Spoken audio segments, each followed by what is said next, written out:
Kau rebut suamiku. Kubalas elegan dengan menikahi suamimu. Mungkin itulah gambaran yang terjadi pada hidupku saat ini. Sebelum ceritanya dimulai, silahkan tulis di kolom komentar dari daerah mana saja teman-teman yang menonton cerita ini. Jangan lupa like dan subscribe agar channel ini bisa semakin berkembang dan bisa mempersembahkan cerita yang lebih menarik lagi. Surga bagi Liana beraroma kopi tubruk kesukaan Andri di pagi hari dan wangi parfum mahal yang ia semprotkan sebelum berangkat kerja. Surga adalah rumah mereka yang tertata sempurna. Sebuah kanvas di mana Liana melukiskan cintanya dalam bentuk tatanan interior yang elegan dan kebersihan yang mutlak. Setiap sudut adalah cerminan dedikasinya. Mulai dari ruang tamu yang selalu siap menyambut kolega bisnis Andri, hingga kamar tidur yang menjadi tempat peristirahatan privat mereka. Dindingnya dihiasi bingkai-bingkai foto yang mengabadikan perjalanan cinta mereka. Foto pernikahan 10 tahun lalu dengan senyum yang begitu polos dan penuh harap, foto liburan mereka ke Eropa saat karir Andri mulai menanjak, foto-foto candid yang menunjukkan kemesraan mereka. Liana meyakini surga itu ada, dan ia adalah arsiteknya. Menjadi arsitek surga itu adalah sebuah pilihan sadar. Dulu, Liana adalah seorang desainer interior yang berbakat dengan masa depan cerah. Namun, seiring karir Andri yang meroket di sebuah perusahaan multinasional, mereka membuat kesepakatan. Andri membutuhkan mitra yang tidak hanya mendampingi, tetapi juga mengelola kehidupan domestik dan sosial mereka dengan sempurna, agar ia bisa fokus sepenuhnya pada ambisinya. Maka, Liana dengan sukarela melepaskan pekerjaannya. Ia tidak melihatnya sebagai pengorbanan, melainkan investasi dalam mimpi bersama mereka.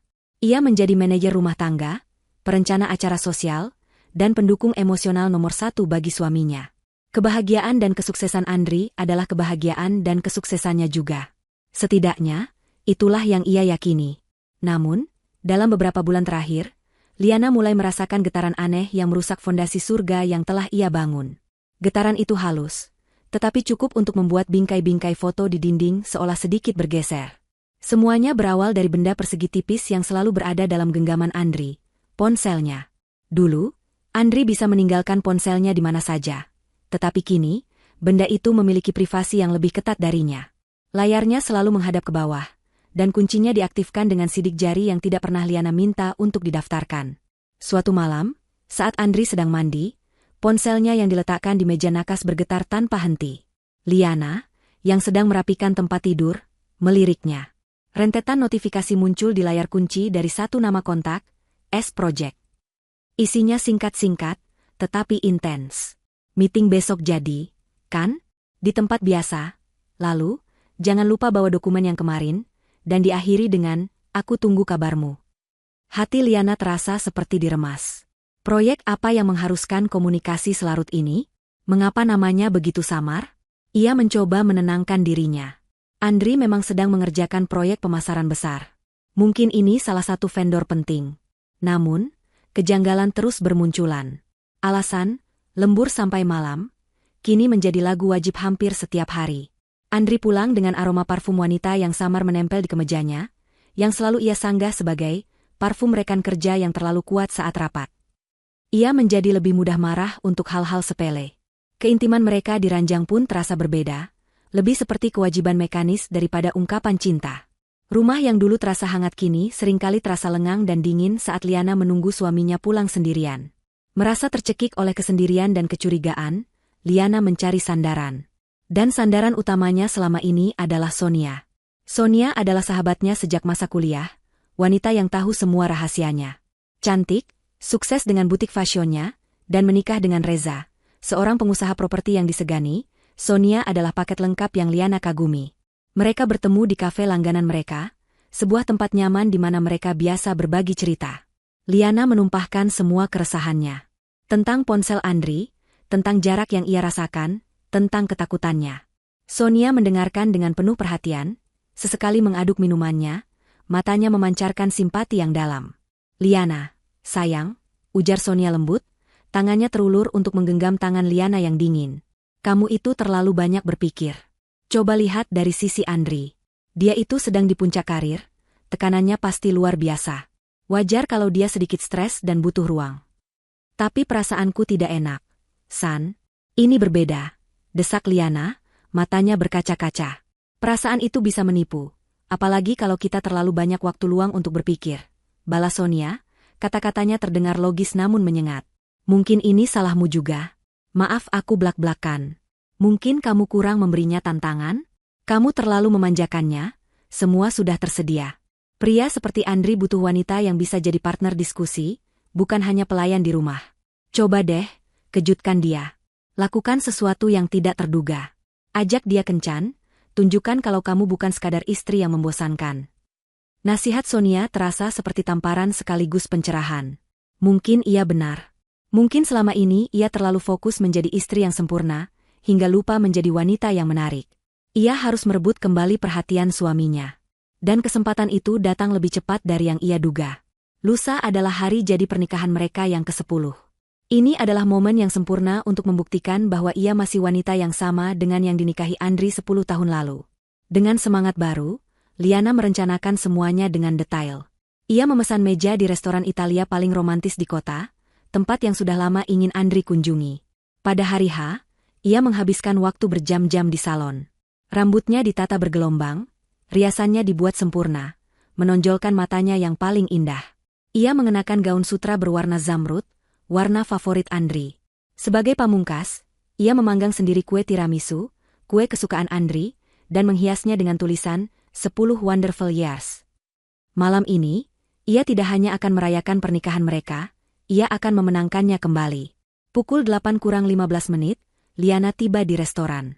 Suasananya persis seperti yang ia bayangkan.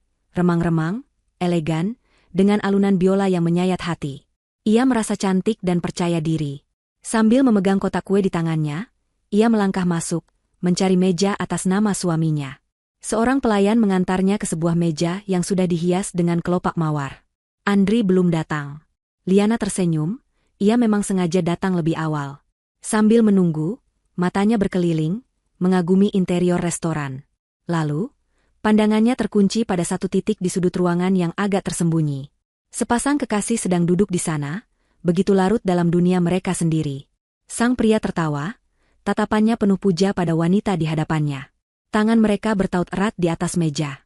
Jantung Liana berdetak sedikit lebih cepat. Pria itu, postur tubuhnya, kemeja birunya itu Andri, suaminya. Dan wanita di hadapannya, saat ia menoleh sedikit dan cahaya lilin suara kotak kue yang menghantam lantai marmer, menarik perhatian meja-meja terdekat. Bunyinya tidak terlalu keras, tetapi dalam kesunyian yang tiba-tiba menyelimuti Liana, suara itu terdengar seperti gong yang menandai dimulainya sebuah tragedi. Andri dan Sonia, yang tadinya tenggelam dalam kemesraan mereka, tersentak dan serempak menoleh ke arah sumber suara. Saat itulah mata Andri bertemu dengan mata Liana. Kepanikan murni melintas di wajahnya, seperti seorang pencuri yang tertangkap basah. Sebaliknya, Sonia hanya terkejut sesaat. Setelah mengenali Liana, ekspresinya berubah menjadi topeng arogansi yang dingin. Selama beberapa detik yang terasa selamanya, mereka bertiga terjebak dalam tablo yang mengerikan. Liana berdiri membeku, gaun zamrudnya yang anggun kini terasa seperti kostum yang salah, sementara kue pernikahannya hancur di kakinya. Bisik-bisik mulai terdengar dari meja sekitar. Para tamu saling melirik, dengan cepat menyimpulkan drama yang sedang terjadi di depan mata mereka. Rasa malu mulai menjalari pipi Liana, panas dan memedihkan, tetapi dikalahkan oleh gelombang rasa sakit yang jauh lebih besar. Ia tidak akan lari. Ia tidak akan membiarkan mereka melihatnya hancur begitu saja. Dengan sisa-sisa harga diri yang ia miliki, Liana memaksa kakinya untuk melangkah. Ia berjalan melintasi ruangan, setiap langkahnya terasa mantap meskipun di dalam dirinya ia bergetar hebat. Tatapan iba dan penasaran dari orang-orang di sekitarnya ia abaikan. Tujuannya hanya satu, meja pengkhianatan itu. Andri? Sonia? Suara Liana terdengar asing di telinganya sendiri, serak dan penuh getaran. Pemandangan yang menarik untuk sebuah malam perayaan. Andri tampak pias. Ia menarik tangannya dari genggaman Sonia seolah tersengat bara api. Liana? Ini tidak seperti yang kamu pikirkan.